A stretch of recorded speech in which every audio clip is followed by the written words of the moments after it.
ایک سوال پوچھا گیا، کیا مسلسل پیشاب کے قطرے آنے سے انسان یا ناپاک اگر پاک رہتا ہے تو کیا نماز پڑھ سکتا ہے، اور نماز پڑھے گا کس طریقے سے نماز پڑھے گا؟ آئیے اس ویڈیو میں مکمل میں آپ حضرات کو بتانے جا رہا ہوں۔ سب سے پہلی بات، مسلسل اگر پیشاب کے قطرے آتے ہیں تو شریعت مطہرہ اسے معذور مانتی ہے، یعنی وہ معذور ہے اسلامی نقطۂ نظر سے، اس کے لیے معذوری ہے، اور اس معذوری کے باعث اسے نماز پڑھنا یہ ہے کہ اگر باقی انسان کے پیشاب کے قطرے آتے ہیں تو اس پیشاب کے قطرے آنے کی بنا پر آپ وضو جب بنائیں، مثال کے طور پر آپ نے فجر کی نماز کا وضو بنایا، فجر کی نماز پڑھنے کے لیے آپ نے وضو بنایا، اب وہ وضو سے آپ فجر کی نماز ادا کر لیں۔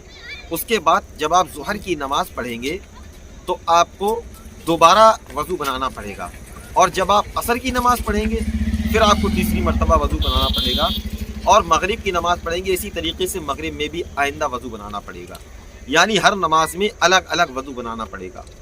اب رہی بات یہ کہ اسی وضو کے دوران نماز کے حالت میں اگر پیشاب کے قطرے آ جاتے ہیں تو کیا کرا جائے؟ تو میرے بھائی، اس عالم میں جب پیشاب کے قطرے آ جاتے ہیں تو آپ کو چاہیے کہ آپ اپنے استنجے کی جگہ پر رومال رکھ لیں، کوئی کپڑا رکھ لیں، اور جب نماز پڑھنے کا عالم آئے، نماز پڑھنے کا وقت آئے تو آپ وضو بنانے سے پہلے اس کپڑے کو ہٹا دیں، استنجے کی جگہ صاف کریں، اس کے بعد میں وضو بنائیں۔ وضو بنانے کے بعد آپ نماز پڑھ سکتے ہیں۔ وضو اگر اس کے بعد بھی وضو بنانے کے بعد نماز جب پڑھ رہے ہیں قطرہ آ گیا تو آپ کا کوئی دقت نہیں ہے، نماز ہو جائے گی۔